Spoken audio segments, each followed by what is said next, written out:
Hello everybody, welcome back to my channel and thank you for joining me for another true crime deep dive. This is part 3 of the Anne-Marie Fahey case. So if you have not seen parts 1 or 2 yet, I've linked them in the description box and I highly recommend that you watch those first or none of this will make any sense. Before we dive into the video though, let's have a word from the sponsor of today's video, Native. If you've been with me for a while, or really even for just a few months, then you already know. I love Native. Love Native. In fact, I would even go as far as to say that I am in love with Native. And that's a whole nother level of commitment, at least for me. When I started using Native deodorant a couple of years back, I was in a place in my life where I was on a mission to just be healthier, feel healthier, do things that I felt were better for my body.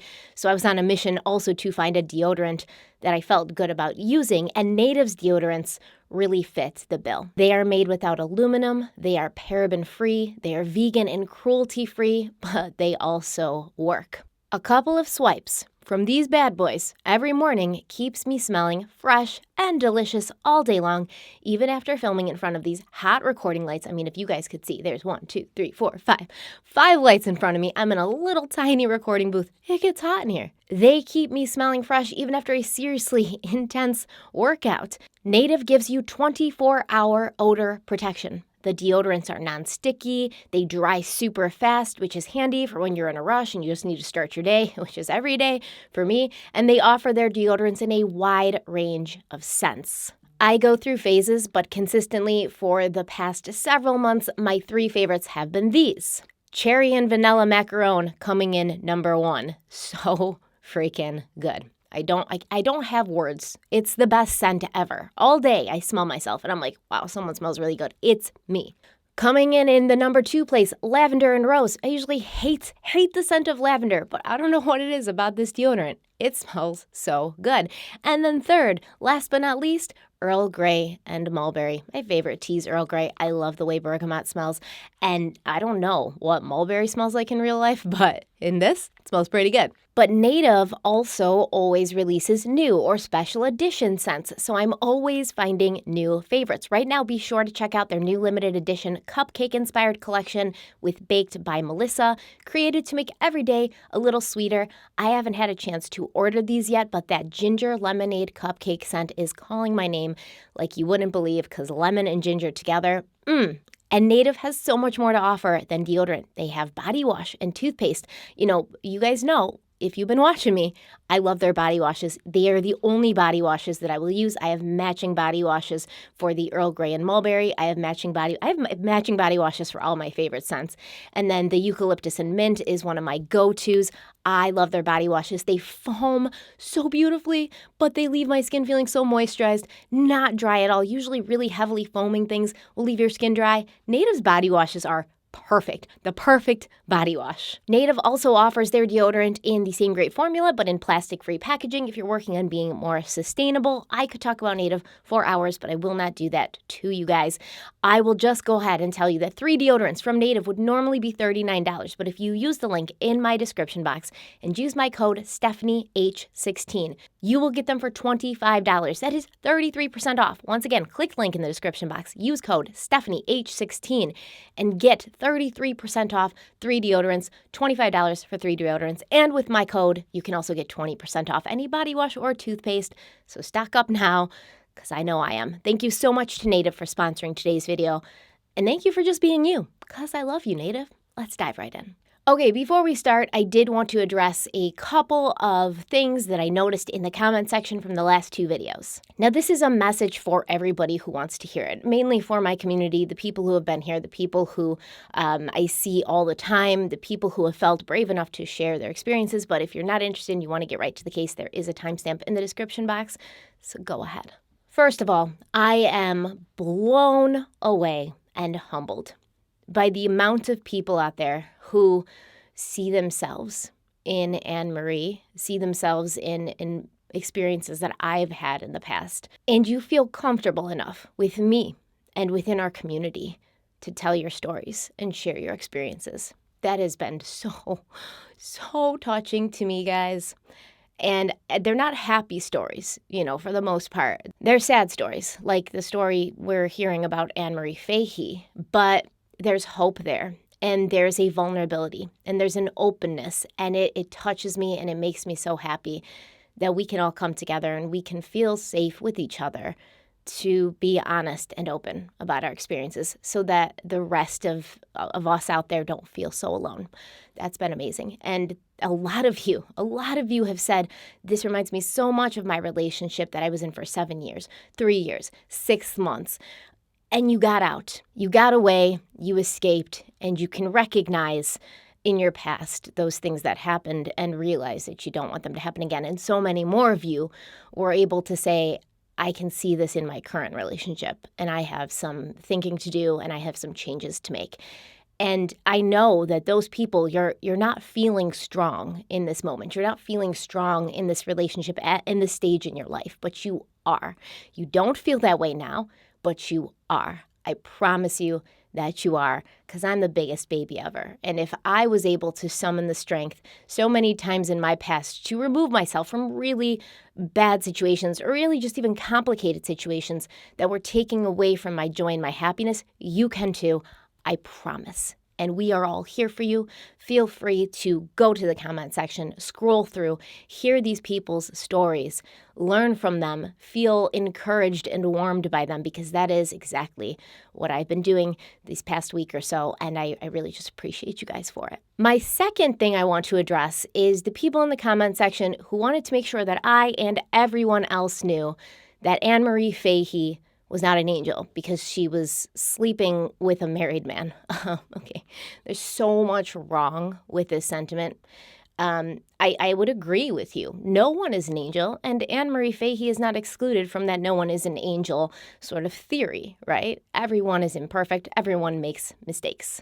I think the real question is not was she an angel or not, but did she deserve to die for sleeping with a married man? Spoiler alert, this will not be on the pop quiz because it's an easy question. Because all you need to do is exert a tiny little bit of common sense to know that the answer to that is no. No one deserves to die for the mistakes that they've made. In fact, nobody deserves to die or have their life stolen by another person for any reason. So I get what you're trying to say here. I feel like some of you may have had experiences. Maybe you've been cheated on. Maybe you have these intense feelings of dislike for the other woman or the other man, whatever the situation may be.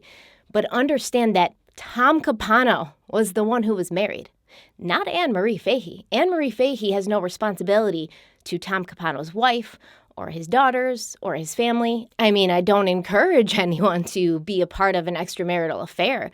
You have to do what's right for you. And I mean, morally, I think we could all agree it's probably not the best thing to do. But the person you need to be mad at is Tom, who was the one stepping out on his wife, stepping out on his daughters. He was the one who made a commitment legally and, also emotionally to one woman. And he broke that commitment several times. So he's really the one who needs to be judged for the affair, not Anne-Marie. And when we're talking about these cases, for me, Anne-Marie's the victim. She's not here any longer to tell her story, to defend herself, or give you her justifications or her reasons for why she felt that this was appropriate. So therefore, I can't judge her because she's not here to defend herself. It's very simple. So I get your point. I understand your feeling, and I understand that many of your feelings may come from personal experience where you yourself have been hurt by a significant other stepping out on you. But you need to direct your anger towards your significant other or your ex-significant other, not the other person involved who has no responsibility to you, who didn't make a contract with you. Okay? Now that that is all said and done, let's dive in to the case. No one knew where Anne-Marie Fahey was, but they knew she wasn't in her apartment. Anne-Marie's sister, Kathleen, along with Anne-Marie's boyfriend, Mike Scanlon, had been trying to come up with a reasonable explanation for why she had not seen or spoken to anyone in days. But when they couldn't find that reasonable explanation, they called the police. Just before midnight, veteran detective Mark Daniels and Sergeant Steve Montego were arriving at Anne-Marie's apartment to begin an investigation into her whereabouts, along with 2 Wilmington police detectives, Bob Donovan and Elmer Harris. Other friends and family members were making calls to Anne-Marie's friends in order to see if her friends had any more information, and Anne-Marie's sister-in-law, Susan, called Kim Horstman, Anne-Marie's best friend and her closest confidant. Susan and her husband Robert, who was Anne-Marie's older brother, they knew who Tom Capano was. They had been his guests at his law firm's dinner reception just recently, and only 3 days before Anne-Marie had gone missing, Tom had called Robert and left a message trying to set up a day that they could go and play golf together. But Susan didn't have Tom's number, and she didn't feel she knew him well enough to call and ask about Anne-Marie. Kim Horstman knew everything about Anne-Marie's relationship with the older married lawyer, but she didn't know how much everyone else knew. And she also knew that there was a chance that Anne-Marie wasn't missing at all. There was a chance that maybe Anne-Marie had snuck away with Tom for some alone time, and she wouldn't really want her boyfriend or her family to know about that. So when Susan called and asked about Anne-Marie and Tom Capano, Kim pretended she didn't know anything, but she knew everything, right? She and Tom were not close, but he had taken her out to lunch several times. He had taken her out to dinner twice the previous spring at the Ritz-Carlton Hotel. And during those dinners, Tom had expressed to Kim that he was concerned about the amount of weight that Anne-Marie was losing, and he wondered if he and Kim should force Anne-Marie to check into a treatment facility. During these dinners, he said he was also upset that he had left his wife for Anne-Marie, and she had promptly relegated him to the friend zone. Friend zone. His words, not mine. Don't come for me. Friend zone is apparently a thing we can't say anymore. So Kim Horstman, she called Tom Capano at home, and she asked if Anne-Marie was with him. Tom claimed he had not seen or spoken to Anne-Marie since the previous Thursday night when they'd had dinner together in Philly. Tom told Kim that he was under the impression Anne-Marie would be with her at the Jersey Shore that weekend, but Kim informed him that this had never been the plan. Tom told Kim that he needed some time to think, and he said he would call her back, which he did at 12:04 a.m. with more details. According to Tom Capano, he had taken Anne-Marie out to a nice dinner Thursday night, and afterwards they had stopped at his rented house on Grant Avenue, where he gave her a present, an expensive pantsuit from Talbot's that he knew she had been wanting. Remember, this is the exact same pantsuit that Anne-Marie had gotten into an argument with her sister Kathleen about because Kathleen thought that Anne-Marie couldn't afford it on her, meager salary. Tom said he also presented Anne-Marie with a bag of groceries that he had purchased for her because he was worried about her not eating. He claimed he then took her home where he checked her air conditioning unit, which had recently been replaced by him. When he found that it was working fine, he said goodnight and he went home. Tom told Kim that Anne-Marie was probably fine. She was probably just blowing off steam with some friends. She'd had a very stressful week at work, and she'd show up at the office on Monday as if nothing had happened. But when Kim told him that Anne-Marie's family was really worried and that they had contacted the police, he wondered out loud if law enforcement might be looking to talk to him as well. You think, Tom? You think? Tom was right, of course. The police did want to talk to him. As soon as they had read the letters from Tom to Anne-Marie and read the journal, both of these things had been stowed away in her apartment and had been found by her friends and her sister, the police knew they needed to talk to Tom Capano sooner than later. So they drove the short distance from Anne-Marie's apartment to Tom's 2-story red brick rented house located at 2303 Grant Avenue, and they knocked on his door at 3:30 in the morning. He answered the door looking as if he had been woken up. He was in like a robe, his hair was all messed up. And Tom Capano, he told the police, listen, be quiet. I'm going to let you in, but be quiet because my daughters are all asleep upstairs. And then he let them come inside to talk. Now, this was going to be a very awkward conversation for the police to have because in his capacity as chief of staff to the previous mayor, Tom Capano had overseen the Wilmington Police Department for quite a while. So he'd basically been the boss of some of the men who were now standing in his living room asking questions about a young woman who had suspiciously vanished right after having dinner with him. Right from the get, Detective Mark Daniels found Tom Capano's behavior to be odd. He said that Tom was very nonchalant and casual about the whole situation. And Daniels said, quote, "I just had a funny feeling from observing his body language," end quote. Capano told the detectives that he and Anne-Marie had been having an affair, but the last time they had been intimate had been 6 months prior. But they were still very, very close friends. Tom said that Anne-Marie was kind of an airhead, and she could be unpredictable. She'd also been having issues with her family, especially her sister Kathleen, who Tom said Anne-Marie always complained about being put down by her sister Kathleen. Anne-Marie was also very unhappy at work, Tom claimed. She suffered from depression, anxiety, and anorexia, and she had talked with him about using her prescribed medication to end her life several times in the past.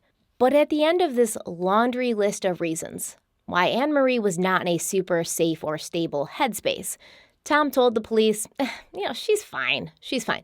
She probably went off with some friends. She's blowing off steam. She'll show up to work Monday morning. Now, when the police asked about the last time Tom had seen Anne-Marie, he told them the same story that he had told Kim, with the addition of a few new minor details. Tom claimed he had picked Anne-Marie up from her apartment at around 6:30 p.m. on Thursday night. He said they then drove to the Ristorante Panorama in Philadelphia, where they had a nice meal and some fine wine. Anne-Marie had been wearing a light-colored floral dress, and after dinner she helped him calculate the tip for their server. They then drove to his house, where they picked up the gift from Talbot's and a bag of groceries. Back at Anne-Marie's apartment, Tom said he unpacked the bag of groceries and he placed the perishable things like the spinach and strawberries inside the refrigerator before checking her air conditioning unit, finding it to be working, using the bathroom, and then saying goodbye to her and leaving around 10 p.m. When he left her apartment, she was alive and well. On his way home, he stopped for a pack of cigarettes at the Getty Station Mini Mart, located on Lovering Avenue. Now, Tom said that he knew Anne-Marie had been planning to take the day off from work on Friday, the Friday after they had dinner, but he had personally not heard from her since Thursday night. When the police got up to leave, Detective Daniels paused at the door, and he looked around at the big house, and something was stopping him from leaving. He felt like Tom wasn't being entirely truthful with them. And so he asked Tom Capano, listen, if Anne-Marie was here in your house, and she didn't want us to know, would you tell us? Capano quickly replied, no, he probably wouldn't tell them. He would honor her wishes. He would respect her wishes. He followed this up by telling them that Anne-Marie was not in his house, though, and the police didn't ask to look around. Before they left, Detective Daniels asked Tom that in the event Anne-Marie did not show up to work on Monday morning, as Tom had been telling everybody she would he be open to talking to them again? And he said that would be fine, before closing and locking the door behind them. Tom Capano had presented himself that evening to the detectives as a calm and collected man, and he presented this narrative that his relationship with Anne-Marie was one that had been initially romantic but had turned into a friendship, something that they were both okay with. And Tom also made an effort to let the police know that it was more than a friendship, right? It was almost a protectorship. Anne-Marie had so many issues, and Tom was helping her work through them. He was so loyal to her, such a good friend to her, that he wouldn't even tell the police if she was hiding out in his house. With friends like that, who needs enemies? At the end of February 1996, just 2.5 months before she vanished, Anne-Marie had started seeing a new therapist, someone who specialized in eating disorders. Her name was Michelle Sullivan, and it did not take long for Anne-Marie to trust Michelle and revealed to her that she had been sleeping with an older man named Tom Capano.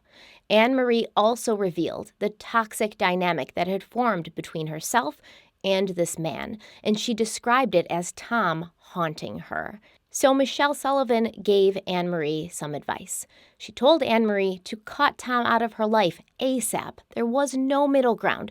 There was no gray area. It needed to be a clean break. And Anne-Marie said she knew that Michelle was probably right, but at this point, she felt she was really incapable of doing that. Anne-Marie said that Tom had been good to her, almost like a father, and she wanted very much to have a healthy and good platonic relationship with him. She didn't want to date him, but she still wanted him in her life.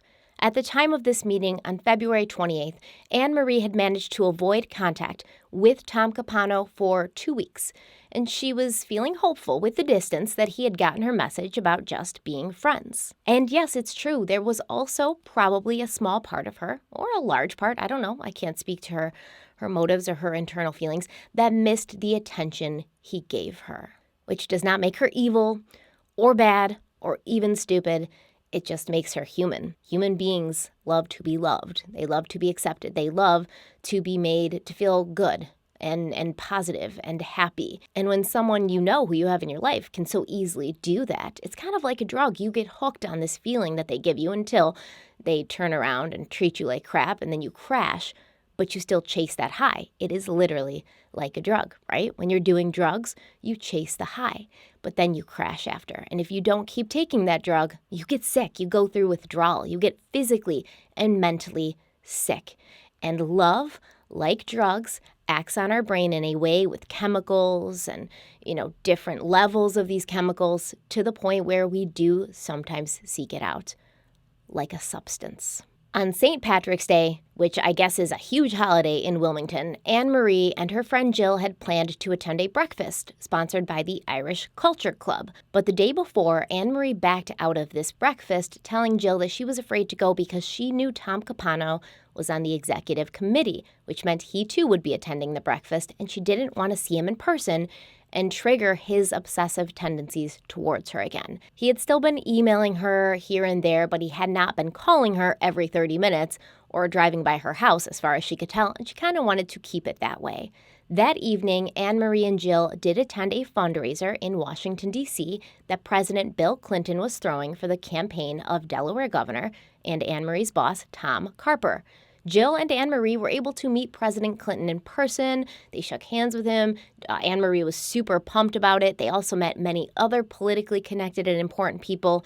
And afterwards, Anne-Marie and Jill were flying so high from their proximity to power that they agreed to go across the street to a bar with some other people. Now, Anne-Marie didn't end up getting home until 3 a.m. And the next day, Tom Capano called her to tell her that he'd heard about her little bar-hopping escapades from the night before. And he said that she and Jill should be ashamed of themselves for acting like whores. For Easter, Anne-Marie's boyfriend, Mike Scanlon, went back to Rhode Island to visit with his family for the holidays again, and although Anne-Marie knew that she would miss him, by this point she was feeling stronger, not only in her relationship with Mike, but in her relationships with others. One of her main problems that she had discussed with her late therapist, Bob Connors, was her inability to exert herself with others, to set and stick to clear and healthy boundaries that she had set for people. But she'd been working on this with her new therapist, Michelle Sullivan, and a different emotion was beginning to take root in Anne-Marie: self-confidence. On Easter Sunday, Anne-Marie picked up her journal for the first time in a long time, and she wrote, quote, "Happy Easter. Well, another year has passed since my last entry, and man, oh man, has a lot happened. I've been through a lot of emotional battles. I finally have brought closure to Tom Capano. What a controlling, manipulative, insecure, jealous maniac. Now that I look back on that aspect of my life, I realize just how vulnerable I had become. It hurts me when I think about that year. For one whole year, I allowed someone to take control of every decision in my life. Bob Connor's death hurt me and affected me more than anything. My being, after Bob's death, became that little girl growing up in a chaotic world. I lost all sense of trust. I thought it would be easier that way. I have been fortunate enough to find another therapist, Michelle Sullivan. No one will ever take the place of Bob, but she's pretty damn close. 5 weeks ago, I was diagnosed with bulimia. My weight is currently 125 pounds, pretty skinny, but I want more," end quote. Now, when Anne-Marie said in her journal she wanted more, for the first time, she didn't mean that she wanted to lose more. She meant she wanted to gain more. She had finally accepted the fact that despite what she thought of her body when she looked in the mirror, the weight she had been losing and the way she had been losing it was not physically healthy. I mean, she was tall, right? 5'8". So 125 pounds is still very thin for someone who's 5'8". But before she was 125 pounds, she had dropped under 120. That's not healthy. I mean, body types are body types. Everybody's different. In general, that's not a healthy weight for somebody who's that tall. On April 10th, during a session with Michelle Sullivan, Anne-Marie mentioned that a friend of hers had sort of been toying with the possibility that Anne-Marie might be kidnapped by some third party who would be hired by someone else. And her therapist, Michelle, was like, who? What third party? Like, who would hire someone to abduct you? And Anne-Marie responded, Tom Capano. Tom Capano, the man who was haunting her. She came right out and said it. She didn't beat around the bush. She didn't dance around it. She didn't tiptoe. She came straight out. Tom Capano might kidnap me. Michelle Sullivan was obviously worried, and she told Anne-Marie, you should be keeping a log of Tom's harassment, his calls, his emails, etc., and you should also go to the Attorney General to report him. But Anne-Marie claimed she was afraid to report him, afraid that it would get out, their affair, everything, and she would be shamed. No one would ever look at her the same or take her seriously in that town again. And this is a real fear for women, especially women who work in male-dominated fields, like politics. Let's say Anne-Marie did go and report Tom Capano to the AG, or Tom Carper, whatever. And, the AG and anybody she reported to, they're like, this is messed up, this can't happen. We've got to put a stop to it. And it gets out that Tom Capano and Anne-Marie Fahey were having an affair. And everyone's scandalized, right? But you know who bounces back? You know who recovers from this? Tom Capano. Right? Just like Bill Clinton did, just like so many others have. But Anne-Marie, like Monica Lewinsky, is shamed. Her life is over. She'll never get a job in that town again. No one wants to hire her in her office because now she's that girl who sleeps around, who sleeps her way to the top, right? And she now has to, not work in the field that she's passionate about, the field she attended college for, the field that she paid to attend college for out of her own pocket, unlike Tom Capano, who had everything paid for him. Now she can't work in politics anymore because her reputation is ruined. She's a scandalized, soiled woman, or she has to leave Delaware to find a job in her field. And I mean, she could go to D.C., but I'm sure the word spread there. It's not far from Delaware. They might as well be one and the same.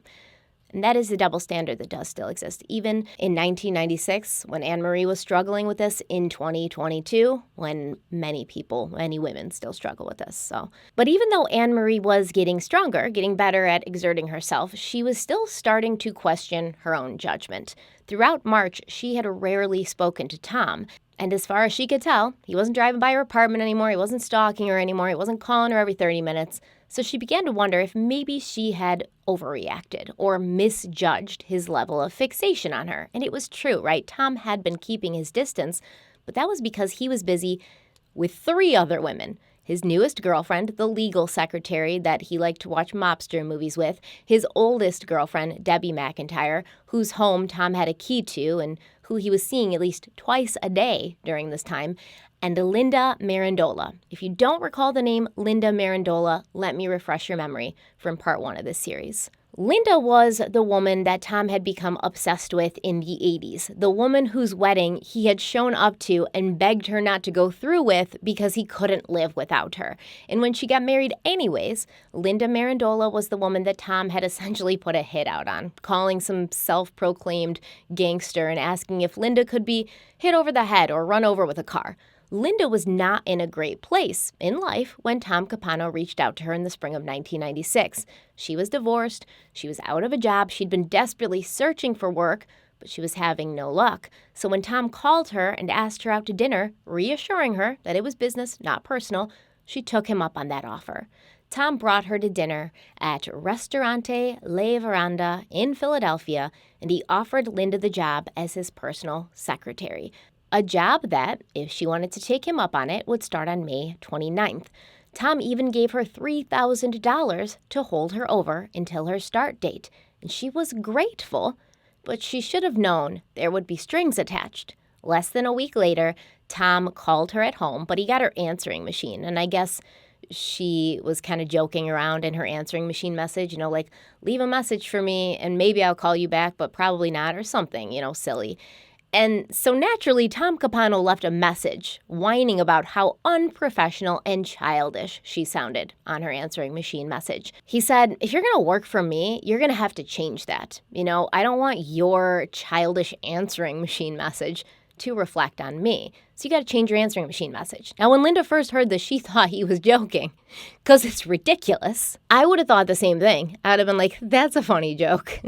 You think you can tell me what to do with my personal answering machine message. But then Tom called again, and again, and again, and each time he left a message demanding that she change her answering machine message. One day he called 5 times and he left 5 messages, and the disgust and contempt dripping from his words was enough to translate over the answering machine and enough to make Linda realize that although she needed a job pretty badly because she was broke, she didn't need one badly enough to put up with those shenanigans. So Linda is like, we're done. I don't want to talk to you anymore. Leave me alone, you crazy psychopath. And right around this time that Linda was cutting Tom off again, he began inundating Anne-Marie Fahey with calls and emails again. On April 24th, Tom sent an email telling the sad story of his second daughter, Katie's health issues. He said that Katie had a brain tumor, and she was going to be having brain surgery, and he just couldn't stand the thought of something happening to someone he loved so much. Now, this was all a lie, by the way. Katie did not have a brain tumor. She was not going to have brain surgery. And if there was anyone out there who thought I was being too hard on Tom Capano, who thought, I'm just like crucifying this guy, hopefully this will put your concerns to rest. A man who lies about his daughter having brain cancer and uses it to try and get close to a woman who has expressed not wanting to be close to him, he is clearly the lowest of the low. It's inarguable. It's like objectively disgusting. Now, Anne-Marie felt horrible. Anne-Marie really liked kids. So her heart ached for Tom and for Tom's daughter. And she told him she'd be there for him, anything he needed. If you want to talk about it, if you're having a hard day, call me. But then Tom asked her if she would go to the hospital to visit Katie. And Anne-Marie said no, obviously. She said it would be completely inappropriate and disrespectful to his wife, Kay. And she was actually a bit angry that Tom would have even asked her this and put her in that very uncomfortable position. Now, of course, Katie wasn't in the hospital. Tom knew that Katie wasn't in the hospital, and he knew that Anne-Marie would say no. But he also knew that Anne-Marie saying no would give him a reason to make her feel guilty about leaving him high and dry, even though she had told him she would do anything for him, and she was there for him. You're not there for me if you won't visit my daughter in the hospital, my daughter who doesn't even know you exist. In early April, Debbie McIntyre got a phone call from her longtime lover, Tom Capano. He told her that he was being extorted. He told her a very similar story that he told his brother, Jerry. And he said he needed her to buy a gun for him. He claimed he was only going to use the gun to scare the extortionist. He wasn't going to kill anybody, obviously, because she was like, what do you need it for? And he's like, I'm obviously not going to kill anybody, Debbie. How could you be so stupid? What an idiot. And Tom said, once I scare them, once I get them off my back, I'll give the gun to you and you can keep it for protection because I'm always worried about you. This little lady all alone in a big house all by yourself. At first, Debbie told Tom that she wasn't comfortable with buying a gun or even keeping one in her house, but he was persistent, and eventually she gave in. Tom was a man who did not like to be told no, and Debbie was a woman who did not like to displease Tom. Following his detailed instructions, Debbie visited the hunting section of her local sports authority. She approached the counter and she told the salesman that she was buying a gun for a friend. Now, that detail had not been part of Tom's plan. And obviously, he would have told her not to say that because that is illegal, right? So the salesman told her, listen, I can't sell you a gun for someone else. It's against the law. So I wouldn't even sell you a gun now if you told me it was for you because I don't believe you. So Debbie left the store, afraid to tell Tom that she'd messed up. But when she told him, he didn't get upset. Surprisingly, he said it was fine, and he dropped the subject. Now, less than a week before this, Tom himself had been shopping at that very same sports authority, but he had left after making a successful purchase. He had taken home a large 162-quart igloo cooler for just under $200. It was the biggest cooler that they had, almost 44 inches long and 2 feet deep, large enough to hold the body of a 125-pound woman. But even though he was clearly planning something nefarious for someone, aka Anne-Marie, Tom was still communicating with Anne-Marie under the guise of being a kind and concerned friend. During one of their email exchanges, Anne-Marie mentioned that a rock had chipped her windshield, and it was going to cost almost $500 to get it fixed. The words were barely out of her mouth before she received an envelope with 5 $100 bills. She emailed Tom, and she told him, I appreciate this gesture, but I can't accept it. It's too much. And when he replied, Tom Capano said the quiet part out loud. He told her, quote, "We'll talk about that in person, as you suggest, but remember, it's not a gift. It's only a loan with some pretty serious repayment provisions. I didn't go to law school for nothing. The balance can be repaid at the rate of $5 a week. Of course, if you default, there is a penalty. You will have to scrub my toilets and iron my boxers." End quote. So he's saying it out loud, right? He's coming right out, and he's saying, this money's not a gift. I'm not giving it to you out of the kindness of my heart. Add it to your tab. Add it to the lengthy list of things I've already done for you. Add it to the lengthy list of things I've already given you, but understand that you are going to have to pay me back one way or the other. And Tom, of course, didn't want to be paid back in money because someone like Tom Capano didn't understand the value of money. He had too much money, so it didn't mean anything to him. He wanted to be paid back in control and access to her life, her soul, everything. He would have loved to see her on her knees scrubbing his toilets, ironing his boxers. Of course, this fool irons his boxers. He would have loved to see her in such a submissive position, knowing he had brought her there, knowing that he had bought and paid for her in full. Possibly out of guilt or gratitude, Anne-Marie began to allow Tom to worm himself back into her daily life, and they began having lunch together at least once a week. Now that he had Anne-Marie securely back on his line, Tom turned his attention again to Debbie McIntyre, and he invited her to attend a conference with him in D.C. the first weekend of May. Now, Debbie did notice that Tom was a bit on edge that weekend, and she said something seemed to be bothering him, but they had a great time together, and he whispered promises for the future into her ear until her eyes transformed into little hearts like that emoji that you have on your cell phone. So when he called her on May 12th, Debbie was still warm and fuzzy from their time together, and she was primed to agree to whatever he asked of her. And Tom was asking her once again to buy him a gun. The next day, he drove Debbie to Miller's Gun Center on Highway 13, and he instructed Debbie to go in and follow his script word for word. She would tell the clerk that she wanted to purchase a small gun for self-defense. And to Debbie's surprise, it worked like a charm. She was able to buy a .22 caliber Beretta revolver, as well as a box of bullets. She also signed a paper promising that she would not be transferring the gun to anyone else or letting anyone else use it. And then she walked right outside and handed it to Tom and never saw the gun again. But later she recalled this moment, and she said, quote, "I was afraid Tom would get mad if I didn't do what he wanted me to.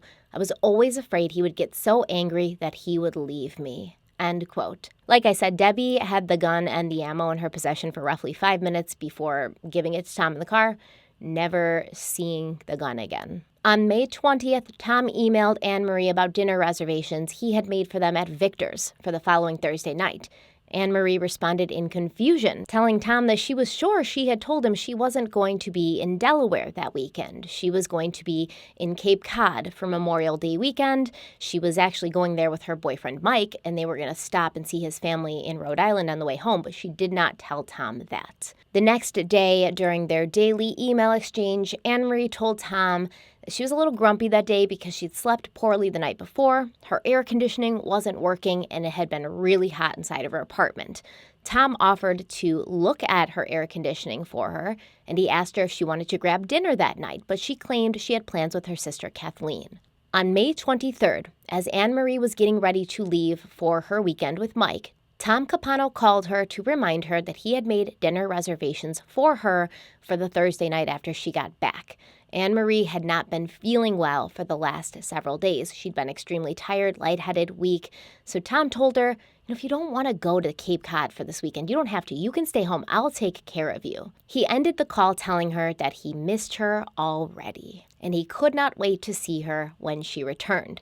Now, Anne-Marie continued to feel unwell over the weekend, and she was also stressed because she was holding on to so many secrets. She was having a hard time eating. As usual, food disgusted her, and whenever she got an email from Tom or talked to him on the phone, he mentioned food, which sent her into a spiral of nausea. This is something that many of you mentioned in the comments.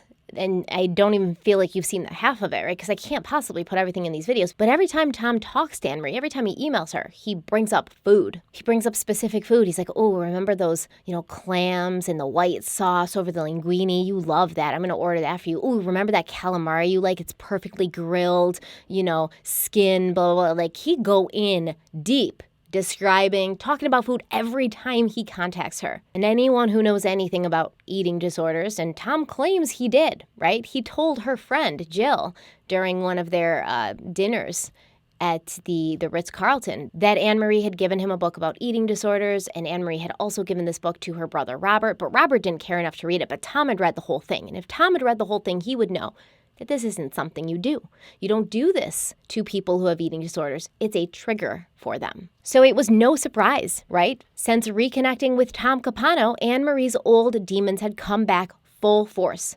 And she once again tried to exert control over her life by exerting control over her weight. She had started again taking multiple laxatives each day, and she was rarely eating. Her weight was plummeting. Her energy was non-existent. When she got back to Delaware on Monday morning, she heard from her friend, Siobhan Sullivan, who worked at the governor's office as part of Governor Carper's security team. And Siobhan told Anne-Marie that Tom had been blowing her up all weekend, looking for Anne-Marie, trying to find out who she was with, where exactly she was, where she was staying, to which Anne-Marie responded angrily, quote, "He's effing stalking me," end quote.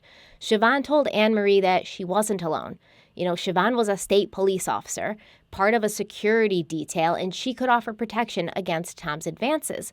But Anne-Marie sighed and simply said that she realized now she needed to end things for good with Tom, a clean break, like her therapist had suggested. And that was the only thing that was going to work at this point. The following Thursday, May 30th, Anne-Marie went to dinner with Tom at La Familia, but she realized that each time she responded to him, each time she let him pressure her into a date, he was receiving an infusion of encouragement, and he wanted more. Even before each date was over, Tom was trying to lock her into another date. So in her sessions with Michelle Sullivan, Anne-Marie expressed the pressure that this was putting on her, and together she and her therapist worked on setting boundaries, saying no to Tom, and sticking to it. On June 5th, Tom took Anne-Marie's friend Ginny out to lunch, and on the way out, he purchased a box of famous macarons from the hotel gift shop. He handed Ginny the box, and he asked her to pass them on to Anne-Marie. Now remember, he's always talking about food, he's always giving her food, he's always trying to get her to eat food. So when Anne-Marie got these macarons, she promptly threw them in the garbage the second they were in her hands, and everyone in the office was like, "We would have eaten those." Later, Tom called Anne-Marie's friend Ginny to see if Anne-Marie had liked the cookies, and Ginny lied. She told Tom that Anne-Marie had been unable to eat the cookies because she had cramps. 15 minutes later, after he talked to Ginny, Tom sent Anne-Marie an email telling her that he hoped she would feel better soon, that her cramps would be gone, and she would be able to eat his delicious macarons later. Anne-Marie felt a pang of guilt after reading this email, but she also felt that she had found a balance. She was getting stronger. Again, she was becoming more adept at saying no to Tom Capano, a task she would have felt impossible just a few months before. Anne-Marie convinced herself that she could have Tom in her life as a friend as long as she continually got better at exerting her will and sticking to her guns. Eventually, he would follow her lead if he wanted to remain in her life, if he was smart, and she knew he was smart. On June 7th, Tom ordered Anne-Marie a new air conditioning unit and promised to install it for her when it arrived, which he did. And he also sent her an email telling her to save the date on August 5th for a Jackson Browne concert that he had purchased tickets to. This is another thing that's so weird. I mean, it's not weird, knowing controlling individuals, knowing how people like Tom Capano are, but it's blatant, right? If you were friends with somebody, you wouldn't just buy tickets and then call them and be like, "Hey, clear your schedule, bitch. We going to a concert," right? I mean, you probably wouldn't. I wouldn't, because I'm an adult and my friends are adults, and I understand that my friends have things like jobs and family and plans of their own. They have lives outside of me. So I would first check and be like, "Hey, do you think that on August 5th you can make sure you're not busy so that we can go to this concert? Because I know you love Jackson Browne. Like, is that cool?" That's asking for consent. That is being respectful and checking in with the person that you're going to be sweeping away to this concert to make sure that they are even able to go. But he doesn't do that. He assumes she'll be free because she'll be free for him because she's his. So he doesn't have to check with her to make sure she's free. He just has to go ahead, make these plans, and then be like, show up. Once again, some women think that that's romantic. I guess if it's your husband and he's like checked and, made sure you had the day off and got a sitter for the kids and then he surprised you with that, I guess it is romantic, but just springing it on you, not romantic, controlling. Less than a week later on June 12th, Anne Marie's body finally gave out and she fainted. She passed out while she's at work. And everyone was really worried because no one that she worked with knew about her eating disorder. They suspected things, et cetera, but they didn't know for sure. And Anne Marie was terrified that anyone she worked with would find out because she didn't want to be viewed like that. She wanted to be viewed as somebody who had it all together. So she called the one person who she had confided in, Tom Capano. He rushed right over like the knight in shining armor that he wanted her to see him as, and then he rushed her home where he put her in bed and fed her broth and took care of her for the rest of the day. The next morning, she sent him an email thanking him for his help, and he replied, quote, "You're welcome. Sleep well now and for the rest of the summer. I know you'll get better. I just wish you'd let me help you. Kind of like a coach, you know what I mean?" End quote. Sleep well? Sleep well now and for the rest of the summer? What the hell does that even mean? Sleep well now and forever. What? It isn't a coincidence, okay, that Anne Marie vanished that summer, in my opinion. Was this his sly way of letting her know that he had plans for her, that he was going to make sure she'd go to sleep and not wake up? Sleep well this summer. What a weird thing to say. And in my opinion, Tom knew how important Anne Marie's therapists had become to her. They were indispensable in her life, and she relied on them heavily, as most people do. Tom wanted to be indispensable to her. He wanted her to turn to him for everything, but he wasn't a mental health professional, so he couldn't be that for her. So it's like, I'll just be your life coach, right? In her book about this case, Anne Rule wrote, quote, "She had accepted too much from Tom and admitted to herself that it had been nice, back in the days when he treated her like a princess, to have his presence, his continual concern for giving her what she wanted and needed, and her natural tendency for self-deprecation made her feel that the trap he'd caught her in was her own fault." End quote. So on one hand, Anne Marie is thinking, wow, this guy's got too much control. He feels way too entitled, way too presumptuous about me and my life and the things I'm doing. But on the other hand, she was like, I kind of allowed this to happen, right? Like, I let it get this far. And both things are true, but you can't blame yourself that somebody came into your life who told you they had good intentions, but they didn't. Because you were tricked, you were manipulated. You realize it now, but you didn't realize it then because, of course, they didn't want you to. In mid-June, Anne Marie accepted Tom's invitation to go golfing with him and one of his daughters. And she had mentioned also that an old professor of hers was going to be coming into town, and she wanted to take him to dinner, but she was broke. So later, Tom sent her a $100 bill with a note attached that said, "Do it. It will make you smile to see him." On June 25th, Tom sent her $30 with another note attached, a note that in my opinion sounded like it had been written from a father to his teenage daughter. The note said, quote, "You should not be penniless for several days. In case of an emergency, like an overwhelming yearn for a latte," end quote. It sounds like a dad, right? Like, honey, I know you're in college. You just bought all your books. Tuition's due. You shouldn't be broke because of all of this. So I'm going to send you some money, coffee money. I know you love your pumpkin spice lattes, honey, so make sure that you get one. Treat yourself, okay? Daddy loves you. That is what it sounds like. On Wednesday, June 26th, Kim Horstman talked to Anne Marie for the last time. Later, Kim would remember this final conversation, saying, quote, "Annie sounded great, really great. We talked about her eating disorder, and she said that she had gained a couple of pounds, and she was very happy about that. And she had cut the number of laxatives she was taking in half, so she felt she was getting better. And we talked about her relationship with Michael, and she felt that that was going very well, and she was excited about that. It was a very upbeat conversation," end quote. Later that day, Anne Marie met with her therapist, and the subject of Tom Capano, it never came up. This session was dedicated to Anne Marie's hatred for her legs. Michelle Sullivan had given Anne Marie an assignment to write a letter to her legs, and Anne Marie arrived for her session in a very positive and upbeat mood with this letter, this completed assignment in her hands.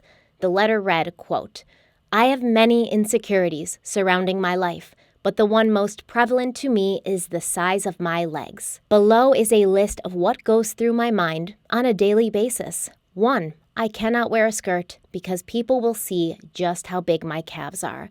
2, I struggle through the summer because we wear less, which means more of my body is being exposed. 3, every morning I wake up, I talk myself out of wearing shorts or a dress. 4, I have complete anxiety every time Michael sees me in shorts because I think this just might be the last time. I get embarrassed for Michael if we are out in public and I wear shorts. 5, I often look in the mirror when I get out of the shower and yell at my legs. 6, if I had thin legs, then perhaps people would classify me as thin. 7, I will look at other women and say, God, if only I had their legs, then maybe I would not be so ashamed of myself. 8, a day does not go by that I don't spend some part obsessing over the size of my legs. 9, blah, blah, blah, end quote. Now, I'm going to put a picture of Anne-Marie and her legs in here while that note was being read, or that letter. She doesn't have big legs. I mean, I have big legs. I played soccer throughout high school and college. I've got big legs, all right? They're large.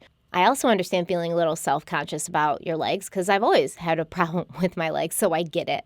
Although I will not sacrifice wearing shorts in the summer because it's freaking hot. But you can clearly see that her legs are not these massive tree trunks, like Louisa from Encanto. That's the way she's describing it. That's the way she thinks she looks.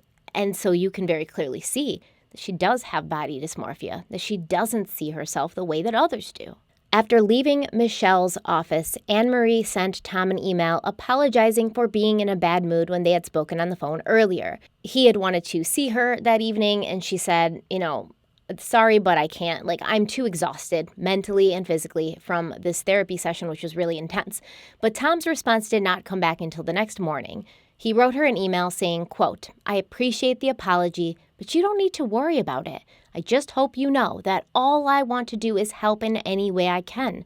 I promise to make you laugh tonight at Panorama, to order calamari, and to surprise you with something that will make you smile. End quote. Tom was really looking forward to their Thursday night dinner. For one of two reasons. He either felt that his position in Anne-Marie's life and heart was once again locked in.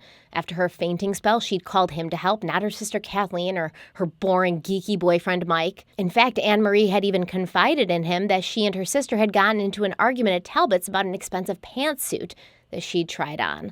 So to make their evening extra special, Tom called Talbot's and spoke to Kara Sullivan, a saleswoman who was familiar with Tom Capano due to the massive amount of money that he spent at her store, buying women's clothing for his girlfriends, but telling Kara that all these clothes were for his wife. And Kara's like, man, Kay's got a lot of clothes because you buy three pairs of the exact same thing. Tom told Kara that he wanted to surprise his wife with the pantsuit, so Kara rang it up, had it wrapped up, and Tom stopped by to pick it up that same day, anticipating the appreciative look that he would certainly see sweep over Anne-Marie's face when he surprised her with it. Now, in my opinion, the other reason he may have been looking forward to dinner that night was because this was his last test for her. He was going to pull out all the stops. He was going to be old Tom, original Tom.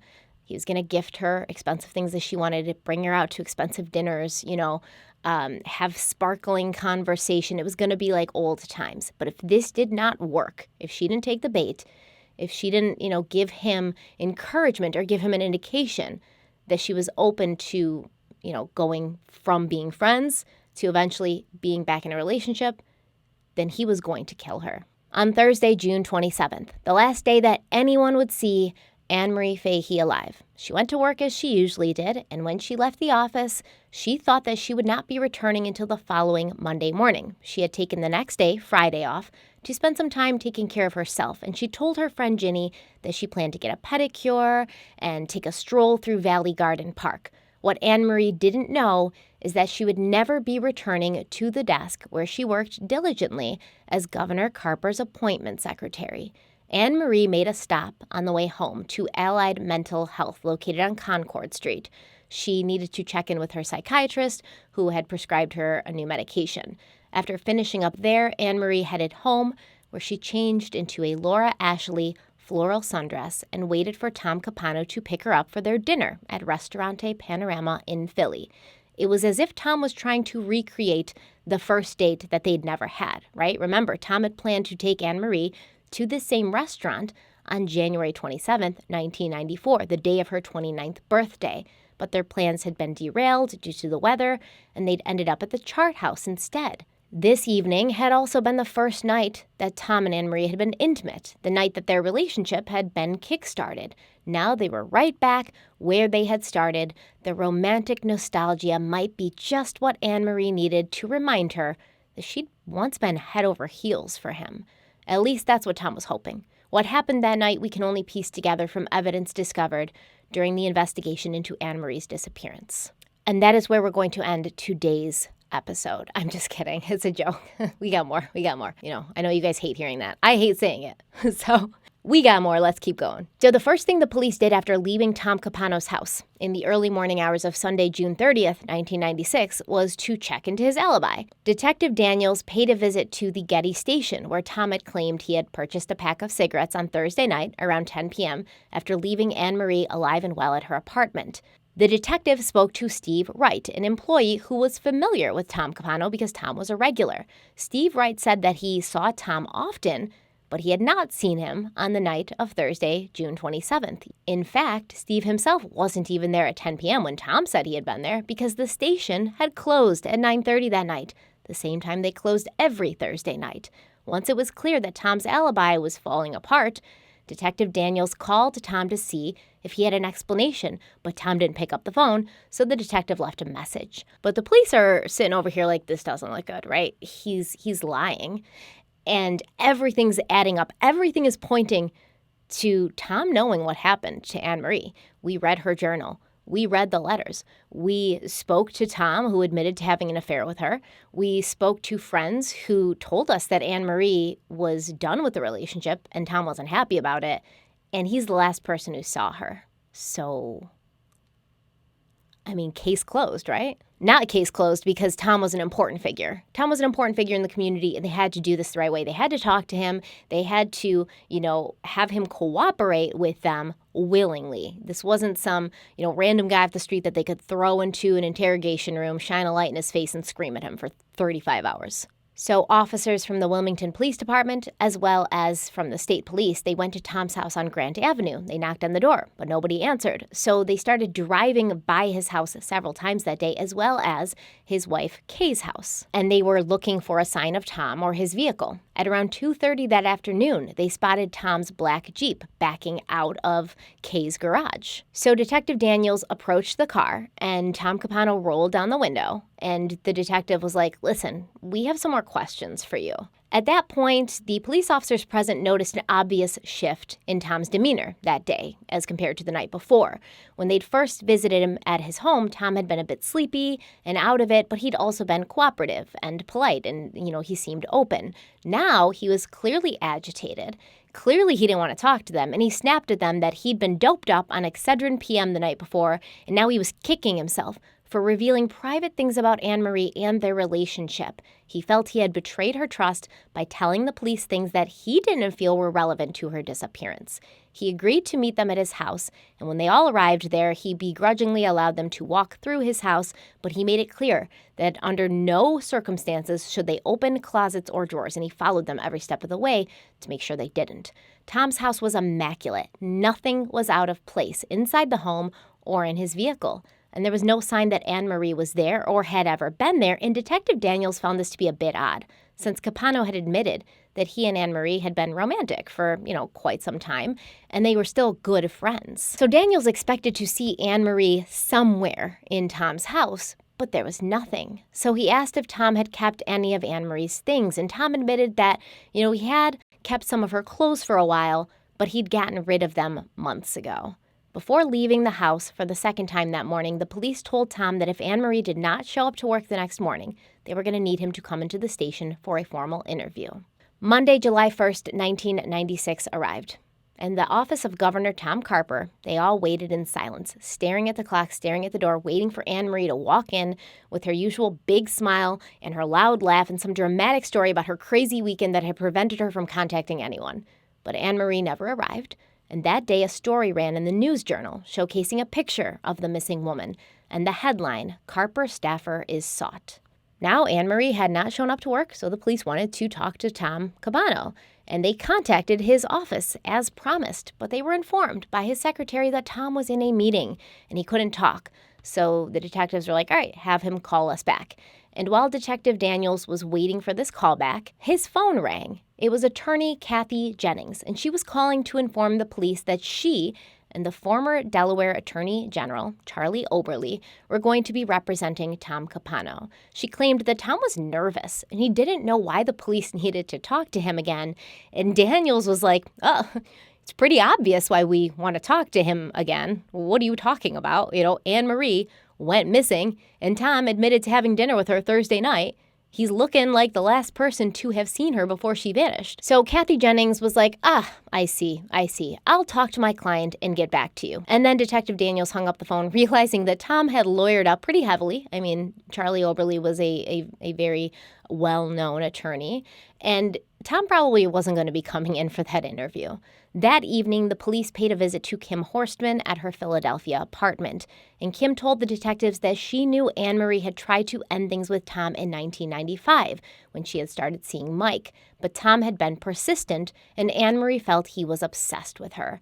Kim also knew that Tom had told Anne Marie he was okay with just being friends, but he'd also been telling Kim and Anne Marie's other friends that he wasn't really okay with it, that he was still madly in love with Anne Marie, that he couldn't live without her, and he hated that she was dating Mike Scanlon. While he was at Kim's house talking to her, Detective Daniels got a call from Kathy Jennings, Tom's lawyer, and Kathy told him she wanted him to send her a list of questions that the police had for her client. And Daniels was exasperated at this point, and he told Kathy Jennings, this is ludicrous. That's a ridiculous request. There is a young woman missing. We need to talk to Tom in person. We need to be able to ask him questions, and then we need to be able to ask him follow-up questions based on his answers. I cannot give you a list of these questions, lady.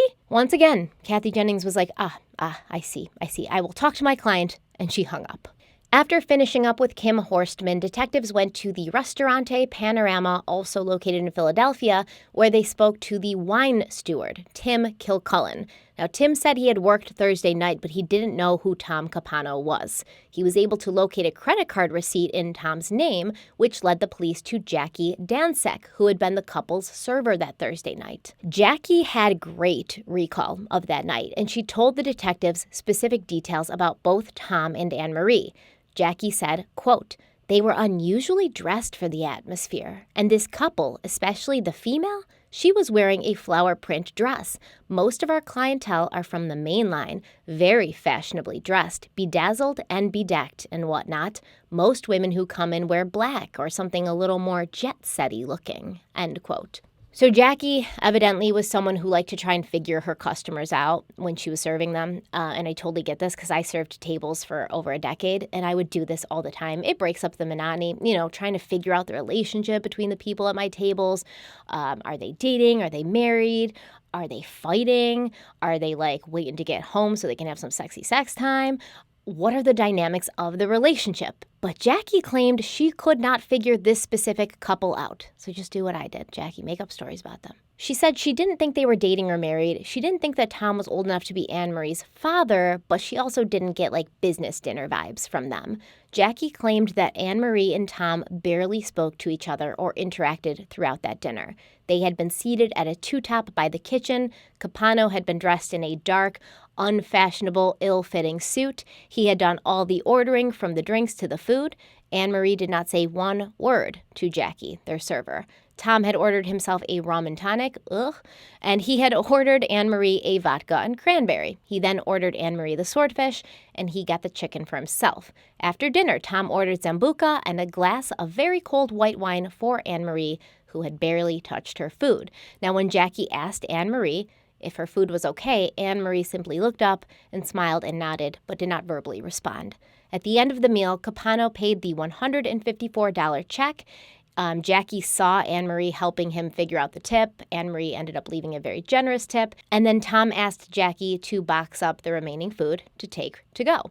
The check had been opened at 7:10 p.m. and closed out at 9:12 p.m. Now, the detectives knew that the to-go food from the restaurant was sitting in Anne Marie's refrigerator at that very moment. And they'd also found a floral sundress thrown over the back of her chair in her bedroom. Tom may have been incorrect about stopping for cigarettes, but the rest of his story seemed to have been true. Noticeably missing from Anne Marie's apartment, however, was a blue topaz ring that she always wore with that floral Laura Ashley dress, because Anne Marie thought that the blue of the stone perfectly matched the little blue flowers that dotted her dress. But her sister Kathleen could not find that ring anywhere.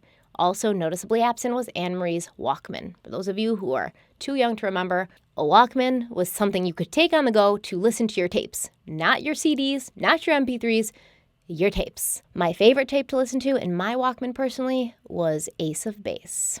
On Tuesday morning, July 2nd, Debbie McIntyre sipped her coffee as she skimmed a story in the paper about a young Wilmington woman who had gone missing after last being seen in the company of a prominent attorney in an expensive Philadelphia restaurant. Debbie thought nothing of this. It was common to read stories such as this in the paper, but then her phone rang, and it was Tom Capano telling her that she should sit down because he had something to reveal to her that would most likely shock her. Tom told Debbie that he was the prominent attorney who had last been seen with the missing woman, and he now believed he was a suspect in her disappearance. He told Debbie that he had hired lawyers and he wanted to call her and keep her updated before he left that night for Stone Harbor. So Tom's family was big in Stone Harbor. Like, I think his sister had a house there. His brother had a house there. His mother, Marguerite, had a house there. But back in like the 70s, Tom's father had bought a large expanse of beachfront property from the Catholic Church in Stone Harbor, New Jersey. And he had constructed an enormous beach house for his family there on the south end of 7 Mile Beach. As a child, Tom and his siblings, they had played amongst the dunes and the sand, and they'd stared out at the Atlantic Ocean through basically a wall of windows in this gorgeous beachfront mansion. And when Tom had a family of his own, they would spend weekends in the summer there. In fact, Debbie McIntyre and her husband, when they were still married, had come up and hung out with Tom and Kay and their kids at this beach house many times. So Tom's running away. He's not just like running to the beach. He's going to a different state. And Tom told Debbie that his attorney, Charlie Oberle, was going to be calling her. So Debbie hung up feeling confused and a little suspicious. Tom had told her that he was going to be in Philadelphia the previous Thursday, but he had told her it was for a meeting for his law firm. So when Charlie Oberle called Debbie, he asked her if she had spoken to Tom on Thursday night, and she said she had talked to him a handful of times on the phone after 10 p.m. That night, Tom called Debbie from New Jersey, and he admitted to having an affair with Anne Marie, as well as another woman, Susan Louth. At first, Debbie was obviously very upset. But as she listened to his justifications and his professions of true love, she calmed down, and she told him that if things were going to work out between them going forward, he would have to agree to no more lies or secrets between them. He said, "I don't know why I did this. I love you so much. I'm so stupid." And she said, "Let's put it behind us." To be honest, Debbie probably wasn't used to that power dynamic. She wasn't used to Tom apologizing to her. She wasn't used to being the one who was kind of at the place where she could say, "We're done," or "We're not done." And so she probably felt like weird about being in that position. On July 3rd, while Tom was hiding out in his family's beach house with his wife Kay and their 4 daughters, the paper printed a small update in Anne Marie's case. It read, quote, "Anne Marie Fahey was last seen by Wilmington attorney and political insider Thomas J. Capano when the two had dinner Thursday night in Philadelphia. Police say they do not consider Fahey's dinner companion, whom they did not identify, to be a suspect and said he has been cooperative with investigators," end quote. But Tom, as we know, had not been cooperative with investigators. In fact, he had done everything to avoid being cooperative with investigators, including leaving the state. Cooperative? Cooperative? On the same day, Bud Friel, brother of Delaware's Secretary of State Ed Friel, he drove to Anne Marie's apartment to talk to his ex-girlfriend and Anne Marie's sister Kathleen. Kathleen told Bud in frustration that Tom Capano had shut down and he was refusing to talk to the police. So Bud was like, "Listen, Tom and me, we've been good friends for years. You know, we worked together managing Dan Frawley's successful campaign. We play rugby together. We golf together. I might have better luck of convincing Tom to talk to the authorities, so let me do that for you." Now, the previous Monday, Bud had talked to his old friend Tom Capano on the phone, and Tom had told Bud that he might be hearing some unsavory things about him in the streets and in the media. but Bud should not believe a word of it. After leaving Kathleen, Bud headed to the sprawling beach house in Stone Harbor, where he found Tom Capano holed up in an office on the phone, chain-smoking cigarettes. When Tom saw Bud, he looked startled and shocked, and he was like, "What are you doing here?" And Bud asked Tom directly, "Do you know where Anne Marie is?" Tom shook his head. He said no. Maybe she was with friends. Maybe she decided to skip town. Maybe she checked herself into rehab to get help for her eating disorder.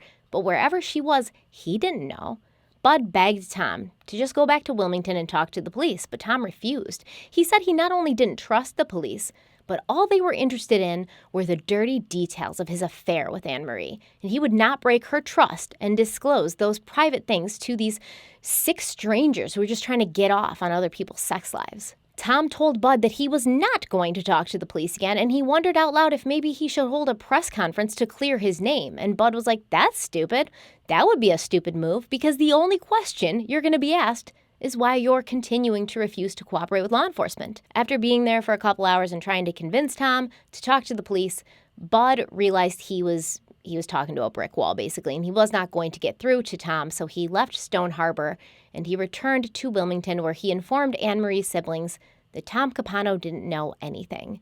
Now, Bud did get a call from Tom the very next day. However, on July 4th, dozens of people had begun to gather in the parking lot of Barnyard Stadium to arrange search parties, hoping to locate Anne Marie. These search parties scoured every inch of the mile-long, 180-acre Brandywine Park, located across the street from Anne Marie's apartment, while police helicopters with infrared on them flew overhead.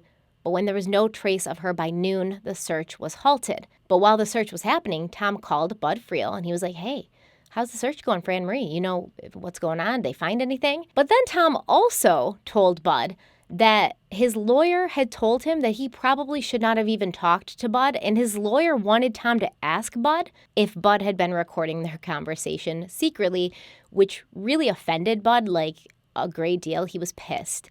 He told Tom off. He was like, "We've been friends for years, man. Like, I've been believing you. Anne Marie's siblings are over here telling me they're sure you got something to do with this, and I'm over here defending you, and now you're going to, attack me like this? Like, I was in your corner. I was your friend. Now I'm pissed, and it's in your best interest to get your ass back to Delaware and talk to the police, and if you don't do that, I'm done with you." Tom was silent for a moment before responding that he would think about it, and then he asked Bud to get a message from him to Anne Marie's older brother, Robert. Tom told Bud, quote, "Tell him I'd like to meet with him, and that I was very good to Anne Marie, that I bought her gifts and clothes and other things, that I gave her money when she was broke, bought her groceries the other night because I was so concerned about her not eating," end quote. The next day, Bud told Tom that he had passed this message to Robert, and Robert had said, "Okay, if Tom wants to call and he wants to tell me what's going on here, I'll listen." But apparently Tom had a different plan now. He told Bud, "All right, change of plans. I'm not actually going to call Robert. I'm going to come back to Wilmington on Monday and meet with the police." And Bud was like, "Yes, freaking finally, right?" But then just 3 days later, on July 8th, Tom called Bud back, fuming and raging that he had not gone to talk to the police because he knew what they were doing. They were trying to set him up. They were trying to pin this on him. Tom raged about how disgusted he was that these police officers were so interested in his sex life, and he repeated his accusations that all they wanted were dirty, sexy details. They had no real interest in where Anne Marie was. They knew she was fine. They just wanted to have a scandal. Now, Tom didn't know it, but at this exact moment, the FBI were arriving in Wilmington, called in by the local authorities who had run out of ways to try and get Tom to cooperate. And the FBI, by the time they got there, they'd already looked into it. They knew what the police had. They knew who they had talked to. They knew about Tom's, alibi falling apart, everything. And they really thought that Tom had killed Anne Marie Fahey. And the FBI also had all this information on the Capano family. They knew how corrupt and dirty certain members of the family had been, including Tom's own brothers. I mean, Tom was the good one out of all of them, so there wasn't a lot in his background to use against him. But Jerry, Lewis, the rest of them, there was plenty there to use. So the FBI's plan was to sort of go undercover and use Tom's own family members to basically catch him, to get him behind bars. The next day, on Tuesday, July 9th, Robert Fahey, Anne-Marie's older brother, he noticed he had missed a call, and there was a voicemail waiting for him. Now, Robert was exhausted at this point. All of Anne-Marie's siblings were absolutely exhausted. They'd been keeping watch at her apartment 24/7. One of her brothers, I believe, Brian, ended up moving in. They'd been, searching the streets. They'd been putting up posters. They'd been talking to people. They'd offered a $10,000 reward for information into her whereabouts. So basically, one or more of her siblings were in her apartment or on the front porch day in, day out, waiting for the phone to ring or hoping that Anne-Marie would come strolling up the front path apologizing for being out of contact for so long. They knew they could not yet prove it, but Anne-Marie's siblings felt that Thomas Capano was involved with her disappearance. So when Robert began playing his voicemail, he was stunned to hear Tom's voice. Tom apologized for babbling and stuttering during the message. He said he was doing it because he was out of his mind. He said he wanted to see Robert in person. He had things to show him and things that Robert needed to know. Tom said he cared for Anne-Marie a great deal, but it didn't seem that this was translating. He wanted Robert to understand that he had spoken to the police twice and he'd told them everything he knew, but he didn't want to talk to them about his relationship with Anne-Marie, out of respect for her and for her family, who most likely would not want to read those sordid details in the papers. He said if Robert really wanted to know those things, he would tell him, but he was not going to give any information to the police. He asked Robert to call him back, but Robert did not call Tom back. He drove right to the police station, and he played the voicemail for Detective Daniels, who was already working with the FBI on an undercover operation to get Thomas Capano once and for all. And that is where we're going to end today's episode. Now, I want to apologize in advance. Part 4, it might be a little delayed. Today is Thursday, January 13th that I'm recording this, but on Saturday, January 15th, me and my kids and my husband and my in-laws were going to Disney World. This was a trip that was planned 3 years ago, but then COVID hit and got canceled. And finally, we are on again with the trip. So it was kind of last minute that the trip ended up being in this month, but that's just what it is. And I didn't plan it, and so I can't control anything about it, which, let me tell you, was a very uncomfortable experience for me. But we come back from Disney on the 22nd, which is a Saturday. I already have most of the next part written. It's just a matter of recording and editing it when I get back. So it won't be a huge gap of time, but it will be longer than usual, and I apologize for that. But it's a great part coming up, lots of stuff. So just, hang in there with me. I'm not going to force you. Like if you're like, screw this girl, I'm done. I can't wait this long. It's too many parts. I hate her. I hate Stephanie Harlowe. I'm going to write on Twitter about how much I hate her and make videos about how much I hate her. So I get it. If you don't want to wait, I understand. But if you do, hang in there with me. I promise it'll be worth your while. Thank you so much for being here. Thank you to my Patreons. I love them so much. So much, guys. My Patreons are ride or die, and they are really great sounding boards for me. So I love them all. Remember to follow me on Twitter or Instagram. The handles are in the description box. Don't forget to check out Native in the description box. Native, my favorite ever company. I love Native so much. Also, don't forget to check out Crime Weekly, my podcast that I co-host every week with retired police detective Derek Levasseur. We're at the tail end of our Casey Anthony series right now. That is in several parts as well. So if you're looking for more stuff to watch, go over to Crime Weekly's YouTube, or you can go and find us. I was going to say them. I am them. We are them. You can find us wherever you get your podcasts, Apple Podcasts, Spotify, whatever, for just audio. But yeah, there's plenty of content to watch if you haven't started that while I am gone. I will miss you guys so much. Stay kind, stay beautiful, stay safe, and I'll see you very soon. Bye.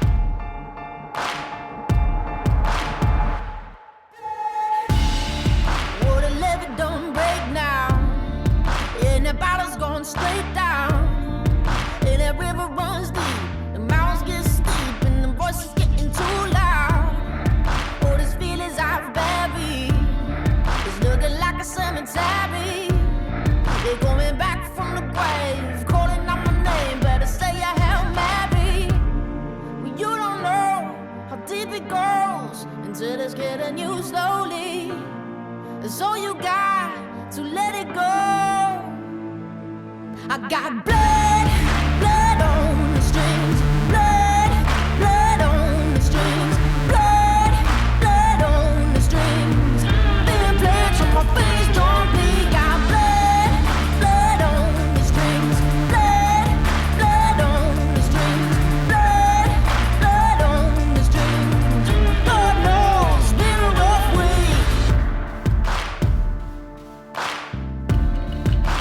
channeling my son how.